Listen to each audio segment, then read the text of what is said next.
This is Jamie Starr for the New World News Network. Make sure you subscribe, check the links below.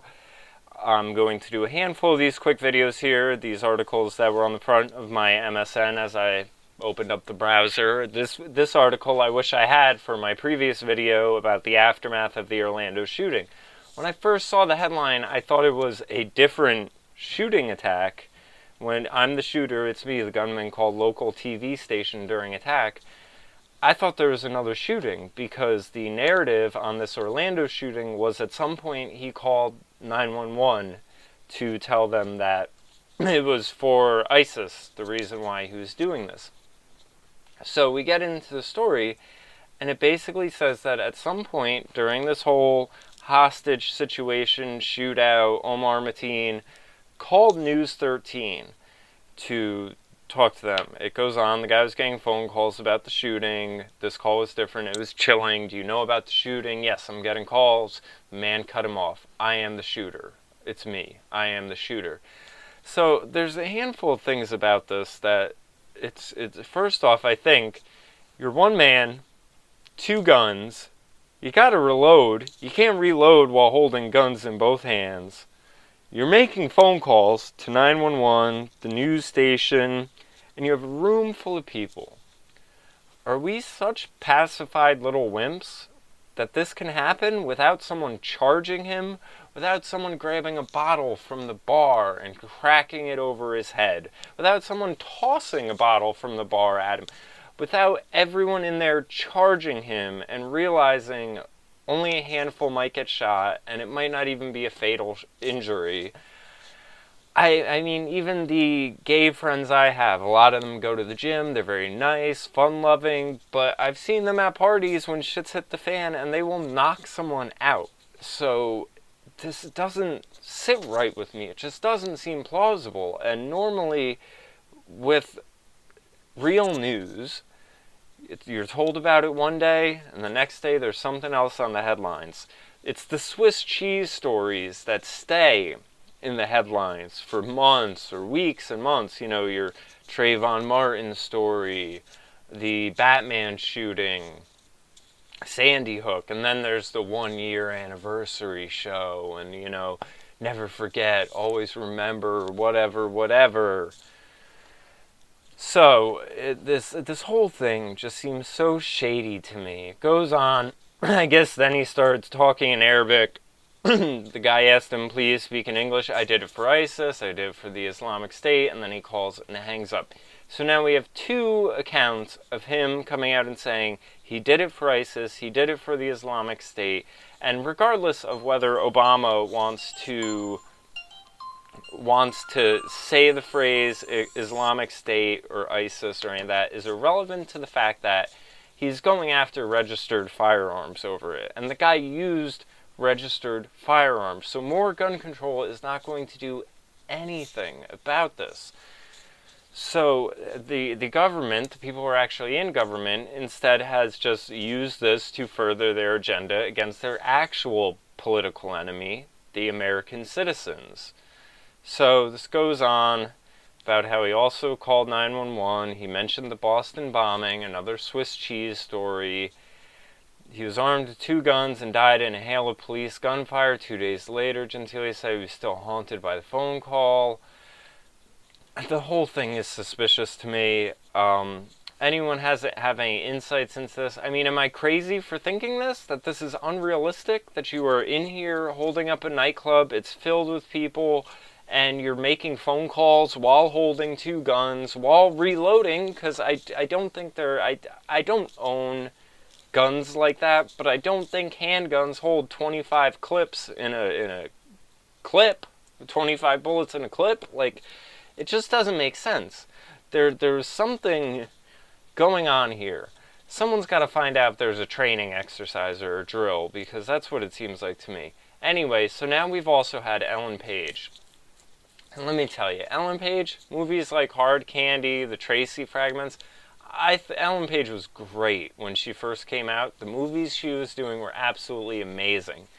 Then Juno, it all kind of got too mainstream with all the cutesy kitten mitten knitting shit for me, so But now she's, of course, and this is one of these things, certain musicians, I'm a musician, and now I've been making politics my thing, and people sort of appreciate it, but that's because my music isn't huge. But I really think when you're a well-known actor or actress, sometimes you should just shut up and sing, and you should just do your thing, like what you're actually talented with, because when you start saying stupid things, it'll make people lose respect for your actual work and your actual talents. And that's what's going on here, because it's really bothersome to me when you have the largest mass shooting event, period. It just happens to be a LGBTQ thing.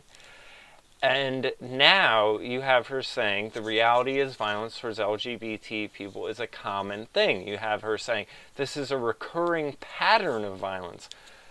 This outdoes all others. How is this in any way? Like, is there...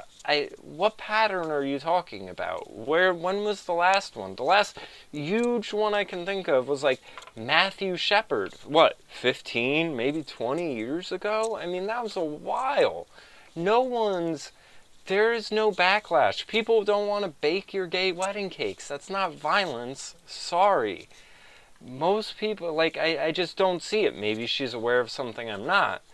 But, so the other thing I think is, I find it really funny, this little thing at the end here, where it says, Paige has been active in LGBTQ issues since publicly coming out in a 2014 Human Rights Campaign speech. She currently hosts Vice's new documentary, Gaycation, in which she travels the globe alongside best friend Ian Daniel to combat homophobia in various cultures. How about a vacation in Saudi Arabia, Ellen? Let's see how that goes. How about one in, Hillary Clinton's little pet project of, Libya? See, just check on that one. I imagine most of these places aren't Middle East places. People are really struggling, Paige added on Chelsea. They deserve to live freely and love freely and not be afraid. And here's the thing that, if this was done from the right angle, I could support it. If this was done in a way where we were trying to promote a renaissance of a free society and open ideas, like I've said numerous times in numerous videos, I don't agree with the political LGBT gay agenda and all of that, where there's this, overt sexualizing of children and society and the media and everything, and it's just sort of like rationalized with this oh, well, we need to teach your children about butt sex because if they don't know about it, they might bully little Johnny who has two daddies. And it's like, no, there's an easier way. Just teach them to be respectful. Teach them that people are individuals, they make different life choices, and that doesn't give you the right to be a dick to them. That's all it is. You can do this in a very overarching, simple way, and if you do it in that way, then it doesn't matter if whoever is gay, black, whatever, Indian, Hindu, Buddhist, Jewish, so on, you just know that there are different people out there, and what's right to you may not be right to them, but as long as you're not harming one another, it's all good.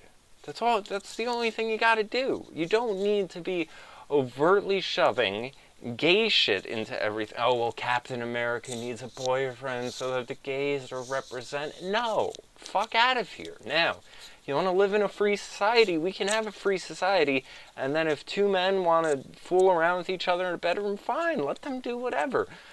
But this agenda pushing and picking these little, oh, well, now it's the trans agenda, now it's the gay agenda, now it's the men who dress as puppies agenda, now it's the pedophilia agenda. No, there's no need for any of that. So, Ellen Page, I hope your series takes you to Saudi Arabia. Whether or not you come back from it, I personally wouldn't mind either which way. I think you should probably stay in Saudi Arabia to ensure they make a change. I just don't think it'll get very far for you, hun. So, anyway, there's my updates on the Orlando shooting. Hopefully there aren't many more, because I don't want to constantly be dragging on about this issue and this Swiss cheese story, but sadly I think I will, and I think we're going to just see it sort of continually unfold till there's so many layers that don't connect with one another, and there's all these narratives going, and that's how it works, is they make it where it's like you can't tie any of it together, but if you mention that none of this adds up, well, then you're a conspiracy theorist and you should just be dismissed. You should just go with whatever they're saying today, and whatever was said yesterday doesn't matter. That's how Sandy Hook went, so don't ever forget that. Hope everyone enjoyed.